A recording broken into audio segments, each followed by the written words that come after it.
KRMB విషయంలో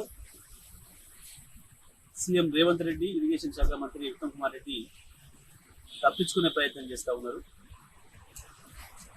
గుమ్మడికాయ దొంగలంటే భుజాలు జరుగుతున్న పద్ధతుల్లో కేసీఆర్ పైన దాడి చేసి తప్పించుకోవచ్చని ఒక ముఖ్య ప్రయత్నం చేస్తూ ఉన్నారు. కేసీఆర్ గారికి మాట్లాడలేదు, దానిపైన బయటికి రాలేదు. ఏమేమో ఊహించుకొని కేసీఆర్ గారు రాబోతున్నదని, ఇంకేమో జరగబోతున్నది అని చెప్పి ఊహించుకొని వాళ్ళు మాట్లాడే మాటలు చూస్తే వాళ్ళు తప్పు చేసినామనే విషయాన్ని అంగీకరించినట్టుగా మనకు స్పష్టంగా అర్థమవుతుంది. 10 సంవత్సరాలు కేసీఆర్ గారు ప్రతి క్షణం కొట్లాడి కేంద్రంతోనే ప్రాజెక్టులు మన చేతించుకోకుండా కాపాడుతుంది. ఎన్నిసార్లు ఎన్ని ప్రయత్నాలు చేసినా, కేంద్రం ఎన్ని రకాల ఒత్తిళ్ళు పెట్టినా, ఎన్ని రకాల ఒత్తిళ్లు పెట్టినా ఎట్టి పరిస్థితుల్లో కూడా మా హక్కులను వదులుకోమని చెప్పి తెగేసి చెప్పి ప్రాజెక్టులను రాష్ట్రం కంట్రోల్లో వచ్చింది. దాంతో మన చుక్క నీటిని కూడా మన వాటాలను మనం వాడుకోగలిగినాం. ఈ 10 సంవత్సరాల కాలంలో గతంలో ఎన్నడూ లేని విధంగా ఒకవైపు మహబూబ్నగర్ జిల్లాలో, మరోవైపు నల్గొండ జిల్లాలో, ఖమ్మం జిల్లాలో కూడా బ్రహ్మాండంగా రైతాంగానికి నీళ్ళు అందించుకునే సకాలంలో పంటలు పెంచుకున్నాం, విద్యుత్ ఉత్పత్తి అవసరమైన ఉత్పత్తి చేసుకున్నాం, మంచిలకు కూడా ఇబ్బంది లేకుండా మనం వాడుకోలేదు. కానీ ఇవాళ రేవంత్ రెడ్డి ప్రభుత్వం చేసిన పనితో శాశ్వతంగా మన హక్కులను చెప్పుకొని తెలంగాణ తీరని ద్రోహాన్ని చేసిన తప్పు నుంచి బయటపడడం కొరకు, తప్పించుకోవడం కొరకు అసంబద్ధమైన ఆరోపణలు చేస్తూ కేసీఆర్ గారి పైన, హరీష్ రావు గారి పైన, కేటీఆర్ పైన, ఇతర పైన వాపించేవాడు. ఇది కాదు, నువ్వు ఇది చేసి తప్పించుకోలేవు ప్రజల నుంచి, సమాధానం చెప్పి తీరాలి. ఎందుకు జరిగింది ఇది, ఎందుకు సమీక్ష చేయలేదు?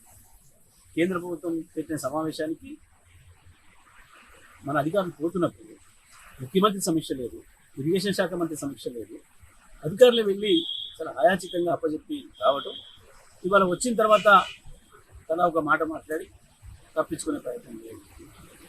మామూలుగా జరగలేదు. రేవంత్ రెడ్డి కేంద్రంతో ఏదో లోపాయకారి ఒప్పందం చేసుకునే ఇంకెక్కడో లబ్ధి పొందడం కొరకే ఇవాళ రాష్ట్ర ప్రయోజనాలని, తెలంగాణ రైతాంగ ప్రయోజనాలని తీసుకుపోయి తాకట్టు పెట్టింది ఢిల్లీకి. ఇక దీని నుంచి తప్పించుకుందాం అనుకుంటే సాధ్యం కాదు. తప్పకుండా అన్ని వేదికలపైన, అది అసెంబ్లీ కావచ్చు, పార్లమెంట్ కావచ్చు, ఇక్కడ కావచ్చు, అన్ని వేదికలపైన నేను ఎండగడతాం. తెలంగాణ ప్రజల తరఫున కొట్లాడతాం. తెలంగాణ ప్రజల కొరకు కొట్లాడగలిగిన నాయకుడు కేసీఆర్ మాత్రమే. తెలంగాణ ఆత్మ కేసీఆర్ మాత్రమే. తెలంగాణ హక్కుల్ని నిలబెట్టగలిగింది బీఆర్ఎస్ మాత్రమే, గులాబీ జెండా మాత్రమే తప్ప ఇద్దరు జాతీయ పార్టీలు కూడా తెలంగాణ ద్రోహం చేసిన వాళ్ళే బీజేపీ, కాంగ్రెస్లు. ఇవాళ 2 రూపాయకారి ఒప్పందంలో భాగంగానే ఇది జరిగింది. మన ప్రాజెక్టులన్నీ తీసుకుపోయి కేఆర్ఎంకి అప్పచెప్పి మన జుట్టు కేంద్రం చెప్పి ఇచ్చిండ్రు.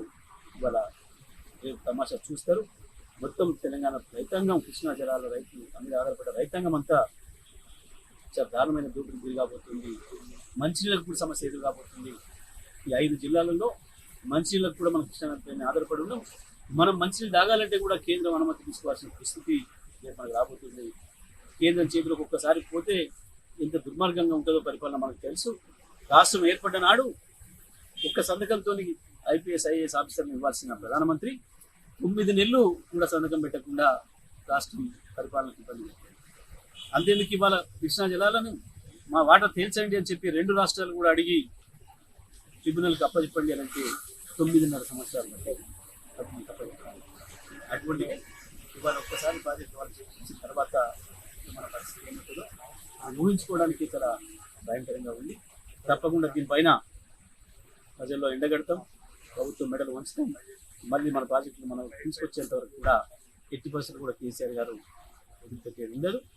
తప్పకుండా ఇంకేం మొదలు పెట్టలేదు. మాట్లాడక ముందే కేసీఆర్ గారి నుంచి ఒక మాట రాకముందే వీళ్ళే ఊహించుకొని, వీళ్ళే మాట్లాడి, వీళ్ళే దాడి చేసి ఎదురుదాడితో తప్పించుకున్నాం అనుకుంటే మాత్రం సాధ్యం కాదు.